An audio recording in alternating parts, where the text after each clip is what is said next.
Warisan kakek misterius.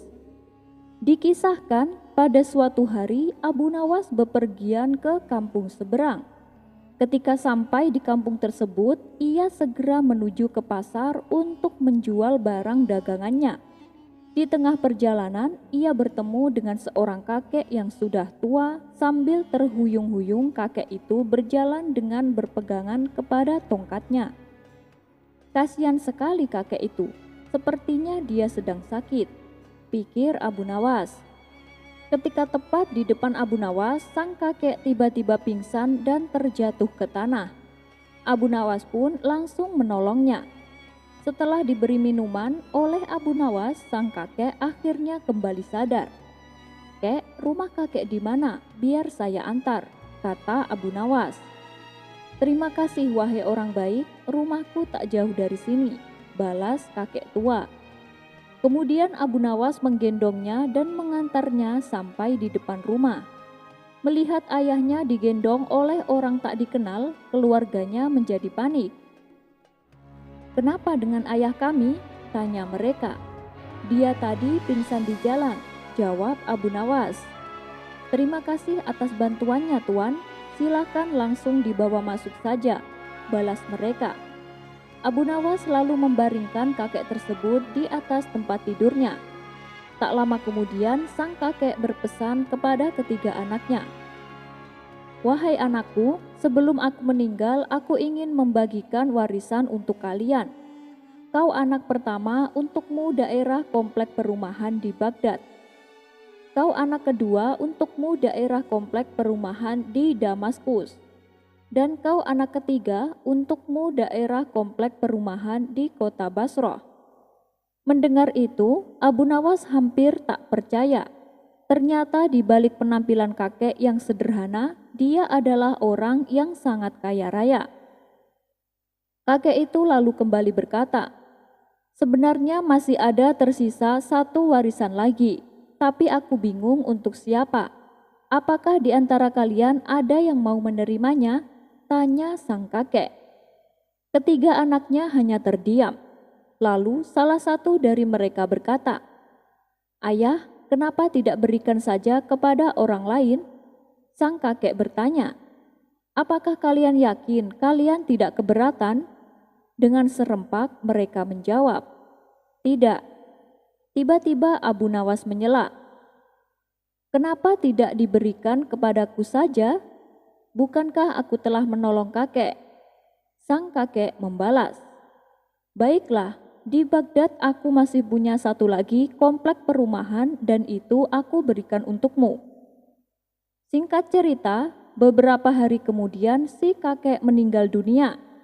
Kabar itu pun sampai ke telinga Abu Nawas.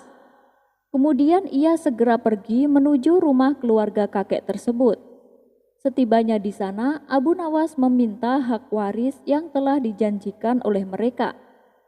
"Tuan, ambillah kurma ini dan Tuan ikut kami," kata mereka sambil menyerahkan kantong yang berisi buah kurma.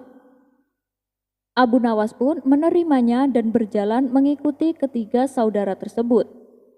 Setelah sampai di komplek perumahan yang dimaksud, mereka berkata kepada Abu Nawas, "Tuan, ini adalah bagian warisan untuk Tuan.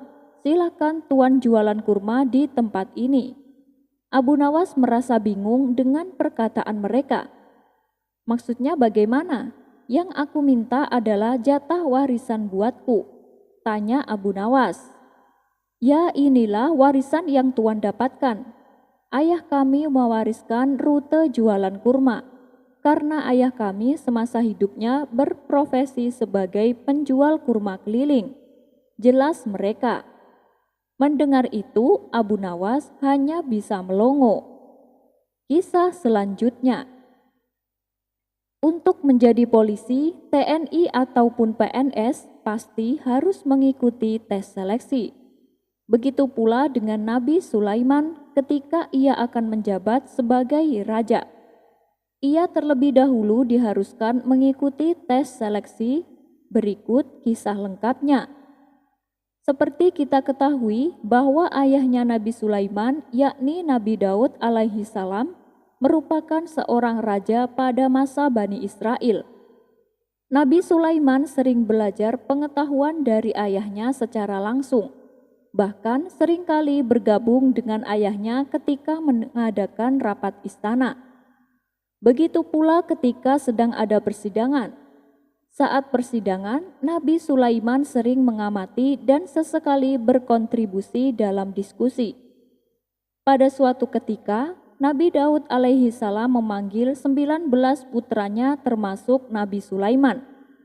Para pembesar istana beserta penasehatnya juga turut diundang. Nabi Daud kemudian mengajukan 9 pertanyaan, di mana 9 pertanyaan ini bisa juga disebut semacam soal seleksi untuk anak-anak Nabi Daud. Namun sayangnya anak-anak Nabi Daud kebingungan. Mereka tidak bisa menjawab pertanyaan-pertanyaan yang diajukan. Tapi beda dengan Nabi Sulaiman, dia berdiri dan memberikan jawaban. Bahkan dia langsung menyebutkan 9 pertanyaan beserta dengan jawabannya. Jawaban Nabi Sulaiman atas pertanyaan itu menunjukkan bahwa dia adalah sosok yang bijaksana. Inilah pertanyaan yang diajukan oleh Nabi Daud.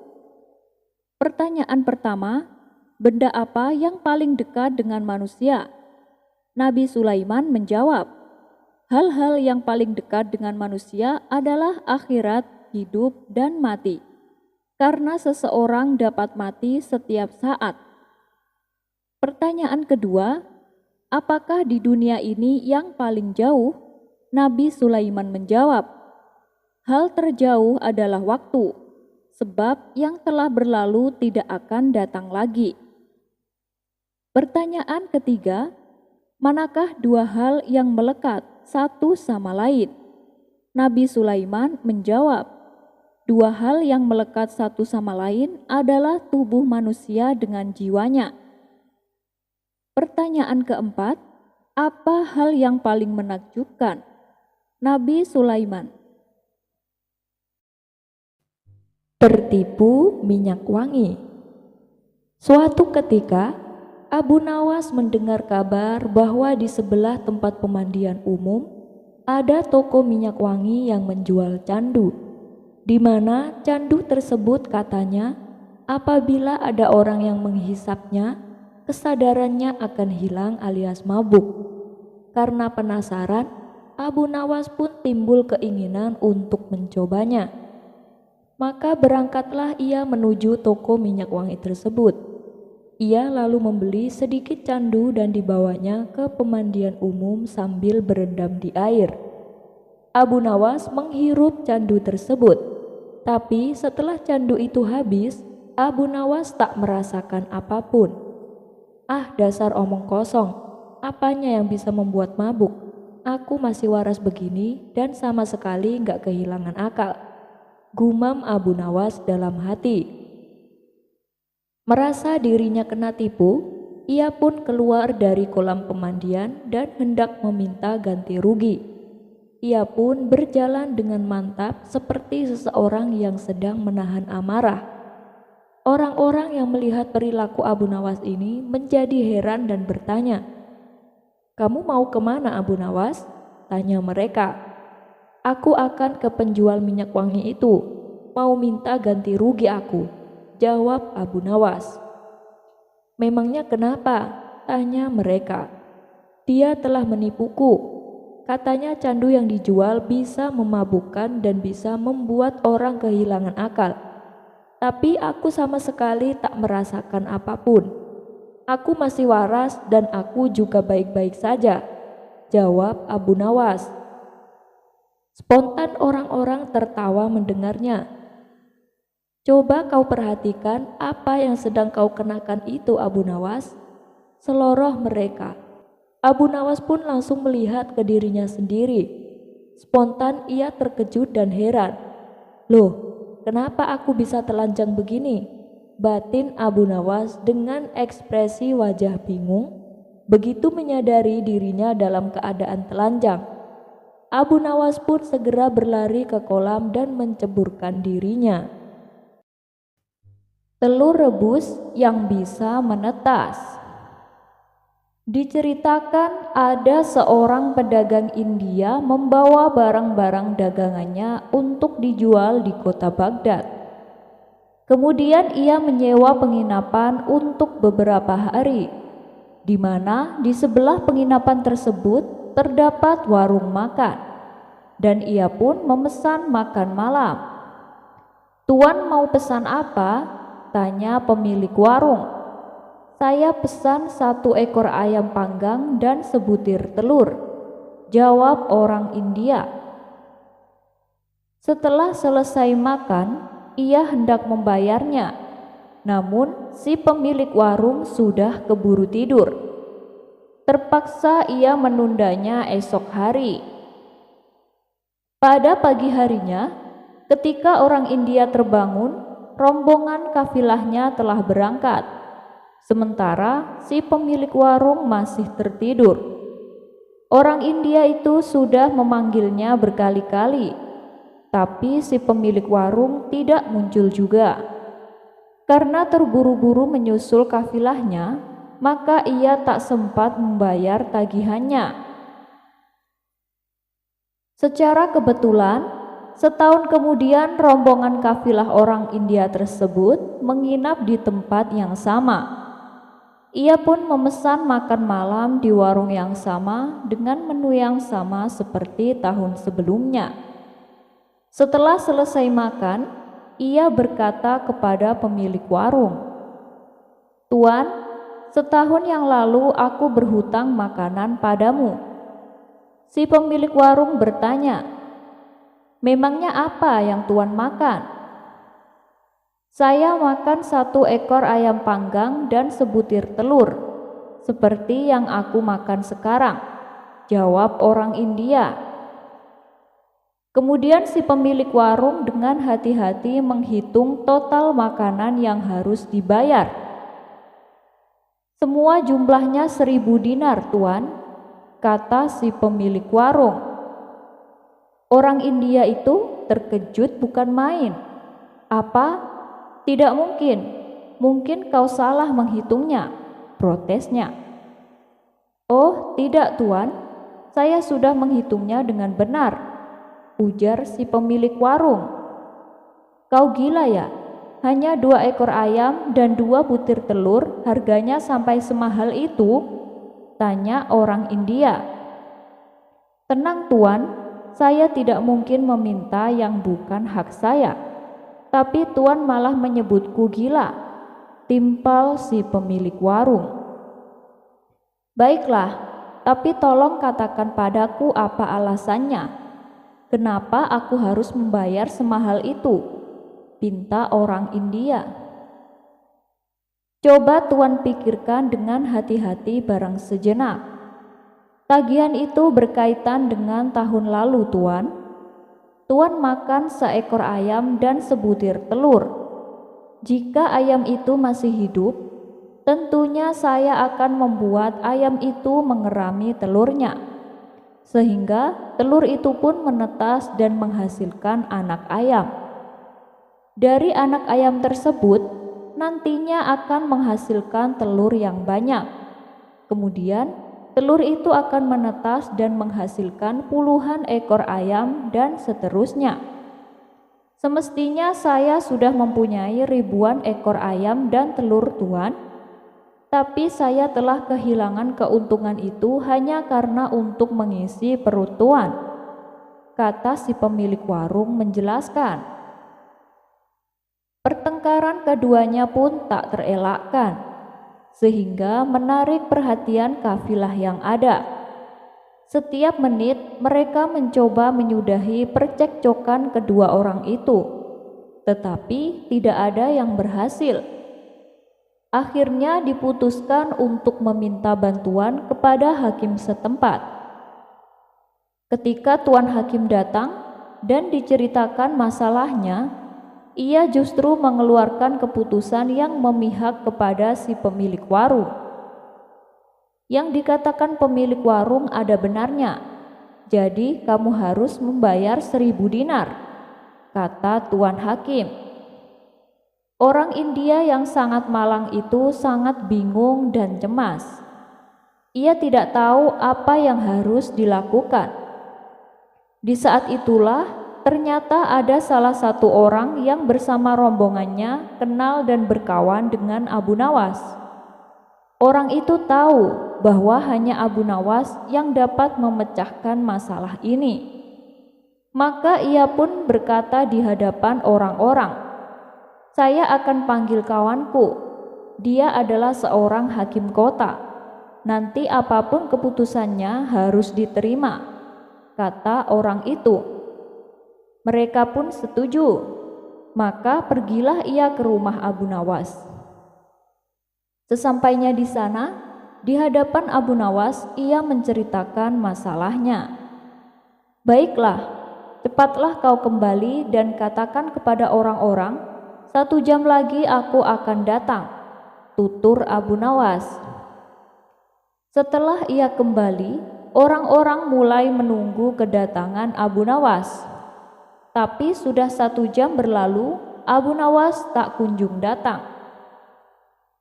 "Bagaimana ini? Mana hakim kota yang kau janjikan? Ini sudah 1 jam lebih, tapi dia belum datang juga," tanya mereka. "Sabar, mungkin sebentar lagi," jawab orang itu. Tidak berapa lama kemudian, akhirnya Abu Nawas pun datang. Ketika Abu Nawas menghampiri mereka, semua orang berdiri menyambutnya dengan rasa hormat. Abu Nawas kemudian duduk dan memperkenalkan dirinya. "Tuan-tuan, maafkan atas keterlambatan saya. Seharusnya saya datang lebih awal. Tapi sewaktu saya hendak berangkat, ada tamu seorang petani datang untuk meminta nasihat.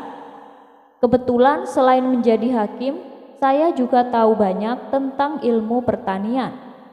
Jadi saya menyarankan kepada si petani supaya hasil pertanian gandumnya melimpah.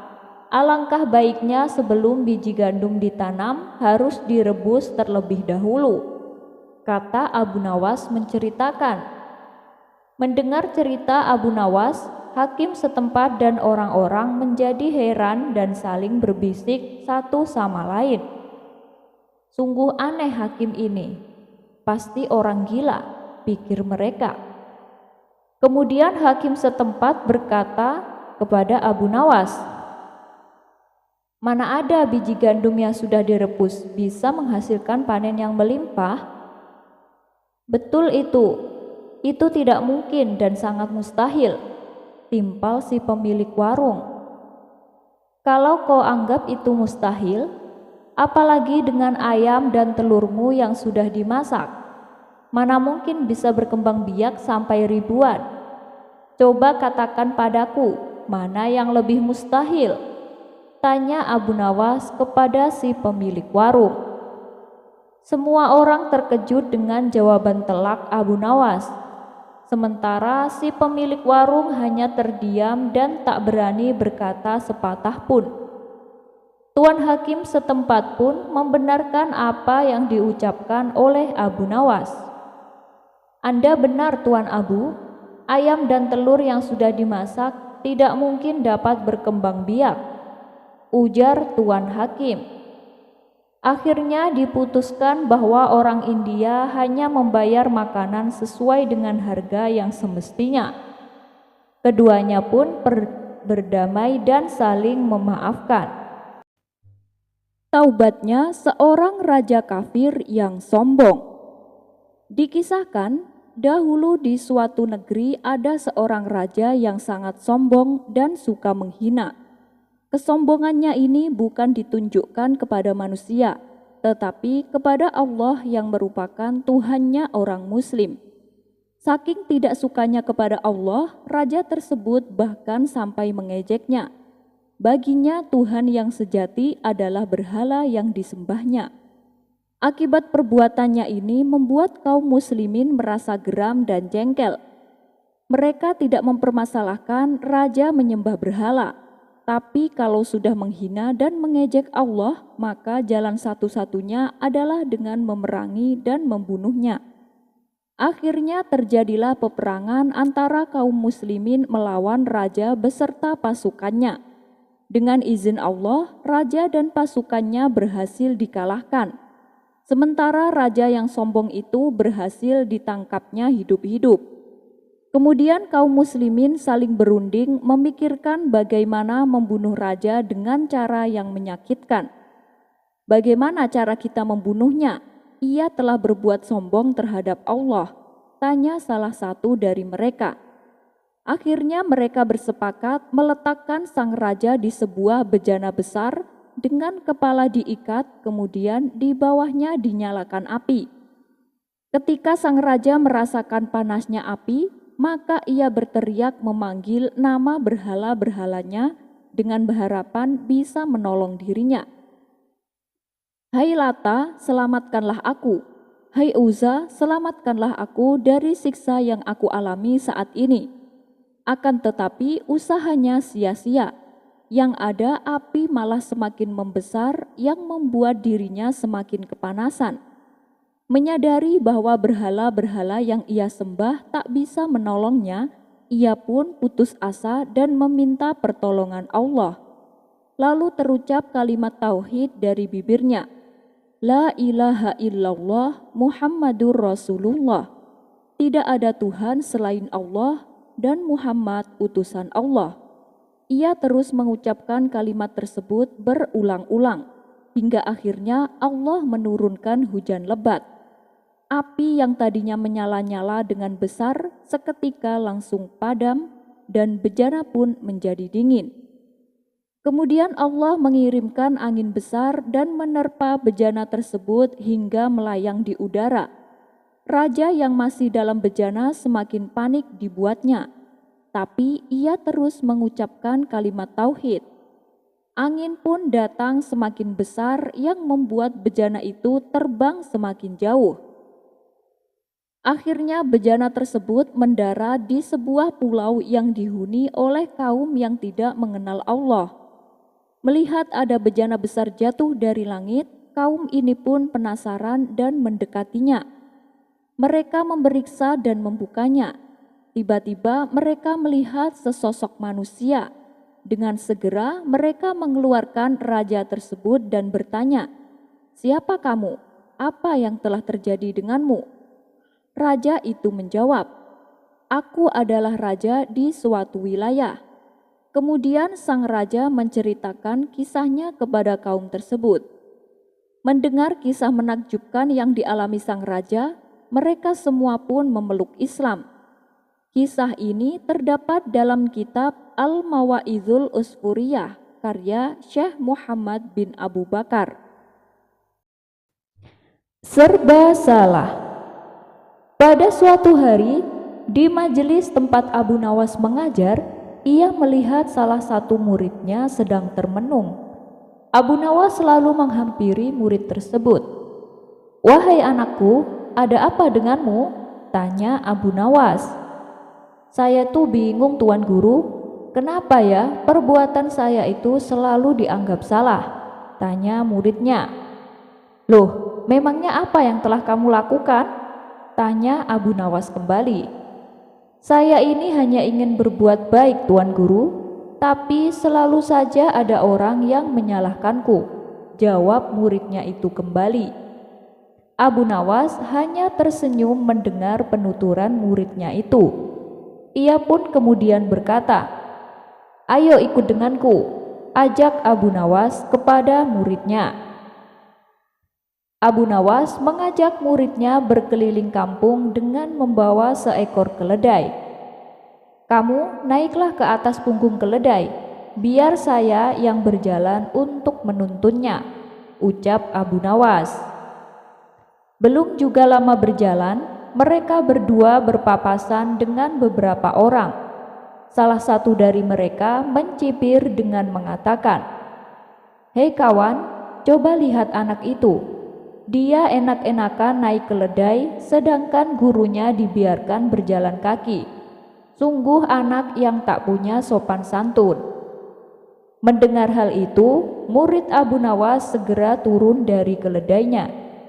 Ia meminta agar gurunya saja yang menaiki keledai. Abu Nawas pun menuruti permintaan muridnya itu. Tak berapa lama kemudian, Abu Nawas dan muridnya kembali bertemu dengan beberapa orang yang berbeda. Salah satu dari mereka juga ada yang mencibir. Coba lihat Abu Nawas itu, kawan. Dia enak-enakan naik keledai, sedangkan muridnya yang masih kecil dibiarkan berjalan kaki. Memang orang tua yang tak punya belas kasihan. Abu Nawas hanya tersenyum sembari menatap muridnya. Muridnya yang merasa tak enak hati kemudian berkata, "Tuan Guru, gimana kalau kita berdua naik di atas punggung keledai?" Abu Nawas kembali menuruti permintaan muridnya, dan tak lama mereka berdua berjalan, mereka kembali bertemu dengan beberapa orang yang berbeda.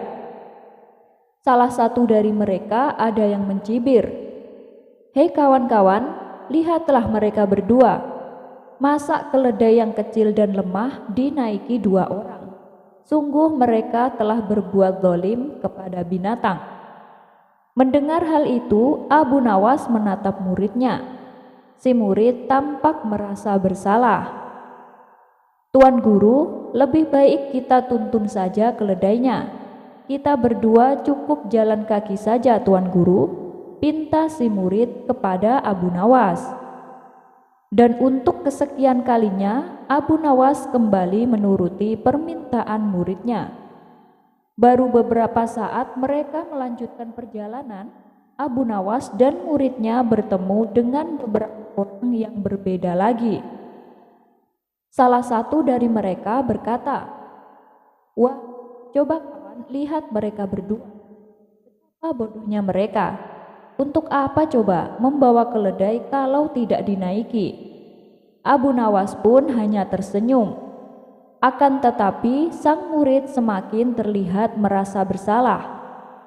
Setelah mereka berdua selesai berkeliling kampung, Abu Nawas lantas berkata kepada muridnya, "Nah, sekarang kamu sudah tahu kan, apapun niat baik kita, apapun perbuatan baik kita, maka akan ada saja orang yang menyalahkan kita. Selama kamu yakin bahwa perbuatanmu itu baik, tidak melanggar norma agama dan adat, kamu tak perlu mendengarkan omongan orang. Dan kamu juga tak perlu merasa bersalah apabila ada yang menyalahkanmu." Dan sang murid pun mulai memahami dengan nasihat gurunya itu. Semua karena wanita. Ternyata kecerdikan Abu Nawas telah menular kepada semua kawan-kawannya. Sudah tak jarang lagi mereka semua menyelesaikan masalahnya dengan sendiri, sehingga suasana tongkrongan Abu Nawas makin seru, karena satu persatu dari mereka menceritakan pengalamannya masing-masing dalam menyelesaikan masalah, atau setidaknya bisa terhindar dari masalah hanya dengan bermodal kata-kata. Bahkan tak jarang Abu Nawas memuji mereka yang dirasa level kecerdikannya hampir menyamai Abu Nawas. Salah satu kecerdikan kawan Abu Nawas dalam kisah kali ini yang bisa membalikkan situasi 180 derajat hingga memenangkan dirinya. Berikut kisah lengkapnya. Di suatu pagi yang cerah, Baginda Raja terlihat sangat gembira, dan untuk meluapkan kegembiraannya, ia duduk di taman istana sambil bersenandung. Sang permaisuri yang melihat hal itu pun lalu menghampirinya. "Kelihatannya kamu sedang bahagia sekali," tanya sang permaisuri. "Benar istriku, hari ini aku dapat kabar yang sangat baik," jawab Baginda Raja. "Memangnya kabar baik apa hingga membuatmu sampai sebahagia itu?" tanya sang permaisuri penasaran. "Tadi malam aku bermimpi berjalan-jalan di taman surga yang indah. Nah, di dalamnya ada istana megah yang terbuat dari permata dan mutiara. Saat aku memasukinya, tiba-tiba ada suara misterius berkata kepadaku. Suara itu mengatakan kalau belum saatnya aku memasuki istana itu. Kelak, istana itu akan menjadi milikku asalkan aku berbuat adil untuk rakyatku dan juga mengasihi rakyat miskin. Seketika aku terbangun dari mimpiku. Mulai sekarang permaisuri, aku akan menyayangi dan mengasihi semua rakyatku, kata Baginda Raja. Di saat itulah terlintas di benak Baginda Raja sosok Abu Nawas. Selama ini aku sering mengerjai Abu Nawas. Aku akan panggil dia. Aku akan minta maaf kepadanya, pikir Baginda Raja. Maka beberapa pengawal istana diperintah untuk memanggil Abu Nawas. Tapi Paduka, bukankah Abu Nawas telah gila semenjak kematian ayahnya, dan ketika Paduka menyuruh dia untuk menjadi hakim, ia berperilaku seperti orang tak waras, tutur salah satu pengawal. Sudah, bilang saja padanya kalau aku sudah tak menginginkannya untuk menjadi hakim, balas Baginda Raja. Lalu berangkatlah beberapa pengawal menuju rumah Abu Nawas. Dan sesampainya di sana, mereka langsung dibentak oleh Abu Nawas. Mau apa lagi kalian ke sini? Pergi, hardik Abu Nawas berpura-pura gila. Kami diutus Paduka Raja untuk meminta Tuan Abu datang ke istana. Dan kata Paduka Raja, beliau sudah tidak menginginkan Tuan Abu untuk menjadi hakim, jawab salah satu pengawal. Sejenak Abu Nawas terdiam. Dalam hati ia bertanya-tanya, kalau itu memang benar, lalu apa tujuan Baginda Raja memanggilku? Karena penasaran, Abu Nawas pun ikut bersama para pengawal berangkat ke istana, dan tentunya masih dengan tingkah berpura-pura gila. Singkat cerita, datanglah Abu Nawas menghadap Baginda Raja. Hei Harun, kau selalu saja mengganggu istirahatku. Ada apa kau menyuruhku datang kemari? Tanya Abu Nawas. Karena menganggap Abu Nawas sudah gila, Baginda Raja tak marah saat Abu Nawas memanggil hanya namanya saja. Iya Abu Nawas, aku minta maaf. Tujuanku memanggilmu kemari karena aku mau minta maaf. Karena selama ini kan aku sering mengerjaimu. Aku juga tak akan lagi memaksamu untuk menjadi hakim, kata Baginda Raja. Abu Nawas pun terkejut dengan perubahan pada diri Baginda Raja.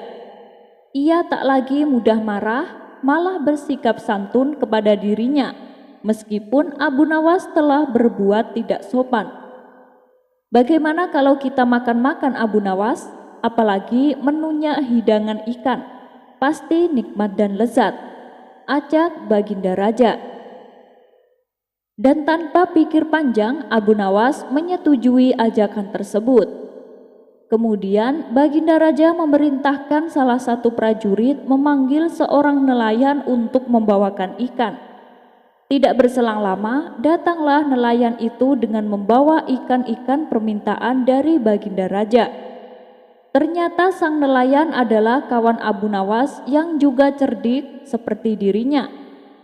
Setelah memberikan ikannya, Baginda Raja menghadiahi sang nelayan berupa uang sejumlah 1000 dinar dan mempersilahkan sang nelayan untuk pulang. Saat si nelayan melangkah pergi, sang permaisuri berkata kepada Baginda Raja, Paduka, uang yang kau berikan itu terlalu besar. Itu membuat iri para prajurit istana. Mereka pasti akan merasa dibeda-bedakan, protes sang permaisuri. Ya sudah, nanti semua prajurit akan saya naikkan upahnya menjadi 5.000 dinar, balas Baginda Raja. Prajurit, kita kan jumlahnya ribuan. Kalau kamu melakukan itu, nanti dalam waktu beberapa hari saja semua harta kerajaan akan habis, ucap sang permaisuri. Lalu apa yang harus aku lakukan? Tanya Baginda Raja. Panggil nelayan tadi dan tanyakan padanya apakah ikan itu jantan atau betina. Jika ia menjawab betina, katakan kamu tidak menyukainya. Dan bila ia menjawab jantan, maka katakan juga bahwa kamu tidak menyukainya. Lalu suruh dia mengembalikan uangnya dan beri dia uang sesuai dengan harga yang wajar. Saran sang permaisuri. Abu Nawas yang masih berada di situ berkata kepada Baginda Raja, "Harun, jangan mau diperdaya oleh seorang wanita. Tak perlu kau panggil nelayan itu, percuma saja." Akan tetapi Baginda Raja tak menghiraukannya. Ia tetap memanggil si nelayan dan bertanya kepadanya, "Hei nelayan, ikan yang kau berikan tadi jantan atau betina?" Si nelayan lalu mencium lantai di mana ikan itu diletakkan. "Ampun Paduka yang mulia, ikan ini bukan jantan, bukan pula betina, karena ikan ini telah dikebiri Paduka," jawab si nelayan. Baginda Raja pun tertawa mendengar jawaban tersebut dan memberikan tambahan uang 4.000 dinar. Saat si nelayan berjalan keluar istana, satu keping uang dinar jatuh ke lantai. Ia pun mengambilnya dengan cara membungkuk. Melihat hal itu, sang permaisuri kembali berkata kepada Baginda Raja, "Alangkah rendahnya sifat orang ini, sampai tak dapat berpisah dengan uang 1 dirham pun." Kemudian Baginda Raja hendak memanggil kembali nelayan tersebut. "Harun, jangan hentikan nelayan itu, percuma saja, biarkan dia pergi," cegah Abu Nawas. Lagi-lagi Baginda Raja tidak menuruti saran Abu Nawas. Ia tetap memanggil kembali si nelayan. "Hei nelayan, betapa rendah dan hinanya dirimu. 1 dirham pun saja tidak kau relakan diambil orang. Padahal kan kau sudah cukup banyak dapat dariku," kata Baginda Raja kepada si nelayan. "Maaf Paduka yang mulia, saya bukanlah orang yang hina. Uang 1 dirham siapa juga yang mau mengambilnya. Saya hanya menghargai dan mengagungkan kepingan uang 1 dirham. Karena di kepingan uang tersebut terukir gambar Paduka yang mulia. Jika uang itu aku tinggalkan di tanah, pasti akan terinjak-injak oleh orang yang lewat. Dan itu berarti tidak menghormati Paduka yang mulia," tutur si nelayan menjelaskan. Mendengar jawaban nelayan, Baginda Raja kembali menjadi sangat gembira dan memerintahkan bendahara istana untuk memberinya lagi tambahan uang sejumlah 4.000 dinar. Setelah nelayan tersebut meninggalkan istana, Abu Nawas kembali berkata, "Harun, bukankah sudah aku katakan untuk jangan menghentikannya? Meskipun dia hanya seorang nelayan, tapi dia itu sangat cerdik Harun." Baginda Raja kemudian menjawab, "Ternyata aku lebih gila darimu Abu Nawas.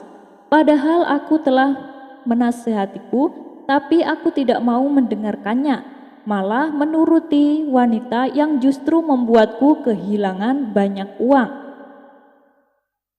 Kisah selanjutnya. Kisah Abu Nawas kali ini bermula ketika suatu hari Abu Nawas pergi ke kampung sebelah untuk silaturahmi ke sahabatnya yang baru saja membeli rumah. Setibanya di sana, Abu Nawas langsung disambut hangat sahabatnya itu. Di sela-sela obrolannya yang seru, Abu Nawas bertanya kepada sahabatnya, "Saya dengar katanya daerah sini rawan kebanjiran. Kenapa kamu malah membeli rumah di sini?" tanya Abu Nawas. "Di sini harganya murah Abu Nawas. Dan soal banjir gak usah khawatir, aku sudah mendatangi orang sakti," jawab sahabatnya. "Orang sakti? Maksudmu gimana?" tanya Abu Nawas tak mengerti. "Jadi begini Abu Nawas, sebelum aku membeli rumah ini, aku sudah berkonsultasi sama orang sakti. Terus aku diberi jimat minyak ajaib," kata sahabatnya menjelaskan dengan penuh semangat. "Lalu kau apakan minyak itu?" tanya Abu Nawas penasaran. Ya, sesuai dengan amanat orang sakti yang aku temui, aku oleskan minyak itu di pintu dan jendela rumah. Nah, air yang akan masuk otomatis akan menyingkir, jawab sahabatnya.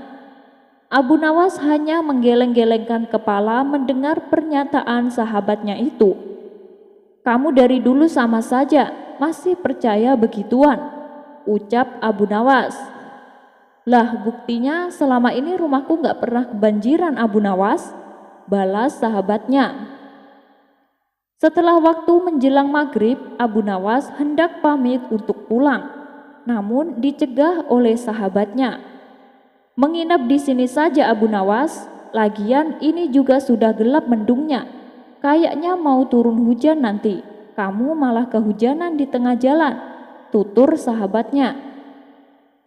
Akhirnya Abu Nawas pun menuruti ajakan sahabatnya untuk menginap di rumah barunya. Dan benar saja, tidak berapa lama kemudian hujan turun dengan derasnya. Semakin lama hujan turun semakin deras dan tak kunjung berhenti. Samar-samar terdengar teriakan warga disertai dengan kentongan. Banjir, banjir! Abu Nawas yang sempat memejamkan mata segera terbangun karena teriakan tersebut. Tenang, jangan khawatir Abu Nawas, teruskan saja tidurmu. Rumahku ini sudah dipagari oleh minyak ajaib, gak akan ada air masuk ke dalam rumahku, kata sahabatnya dengan penuh percaya diri. Namun tiba-tiba tidak berapa lama pintu rumahnya yang terkunci jebol oleh terjangan air banjir. Spontan Abu Nawas tertawa melihat kejadian itu. Mau tak mau, mereka pun mengamankan barang-barangnya agar tak basah oleh air. Setelah banjir dan air mulai surut, Abu Nawas berkata kepada sahabatnya, minyak ajaibnya ternyata gak sakti ya, rumahmu masih saja terkena banjir. Sahabatnya pun membalas, iya nih Abu Nawas, apa mungkin karena aku mengolesi pintunya kurang banyak ya? Abu Nawas tertawa geli mendengar alasan sahabatnya itu. Bukan seperti itu, justru kamu salah pilih penangkal banjir. Harusnya jangan pakai minyak ajaib, ujar Abu Nawas. Masa sih Abu Nawas? Terus apa penangkal yang paling manjur untuk mencegah banjir? Tanya sahabatnya. Itu gampang, pakai saja tongkat Nabi Musa. Kamu taruh tongkatnya di depan pintu rumahmu, pasti air akan menyingkir, jawab Abu Nawas sambil tertawa. Mendengar jawaban Abu Nawas, sahabatnya itu pun yang awalnya serius menjadi tertawa terpingkal-pingkal. Resep kaya ala Abu Nawas. Dalam sebuah kehidupan, hampir semua kebutuhan kita membutuhkan biaya.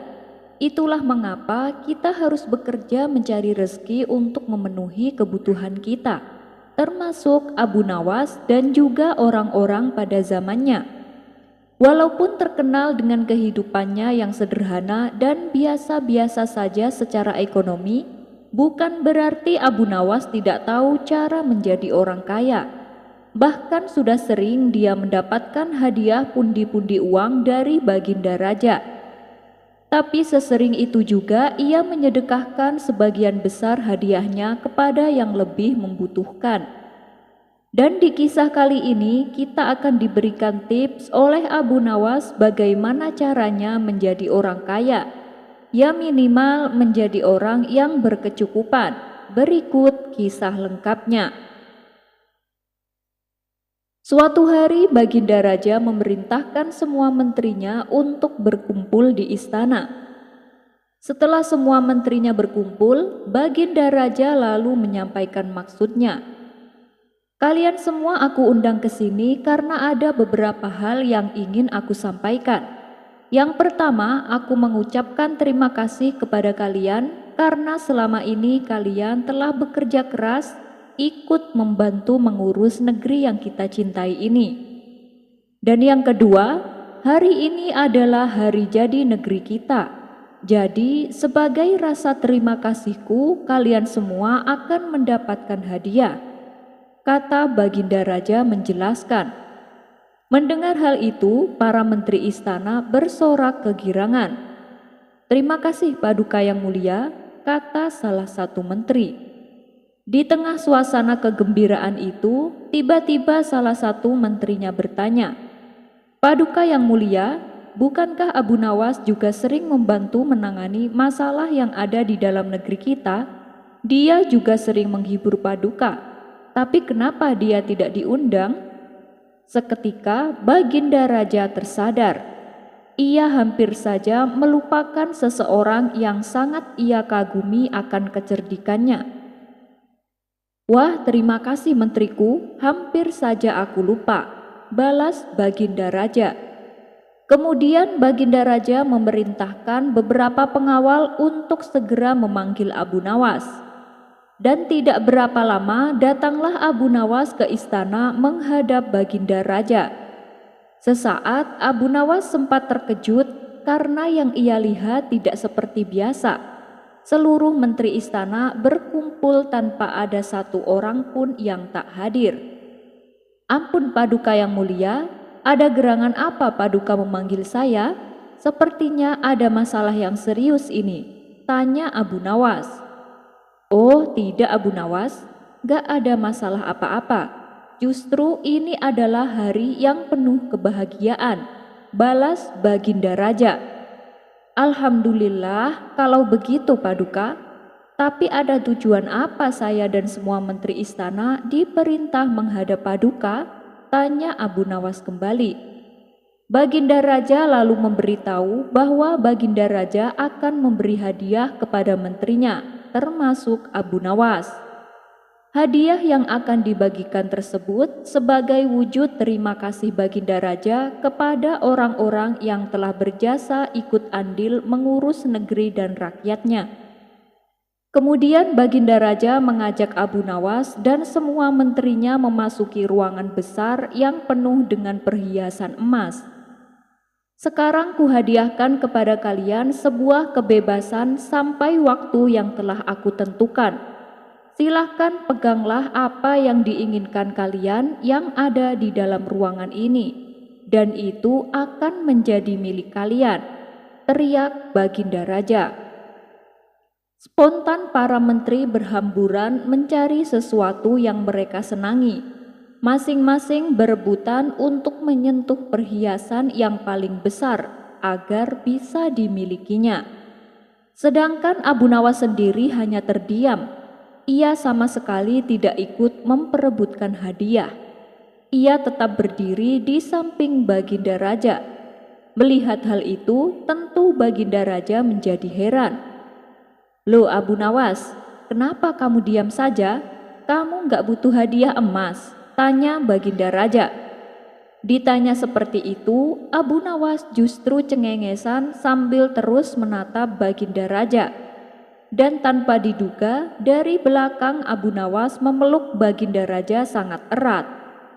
Abu Nawas, apa-apaan ini? Apa yang kamu lakukan?"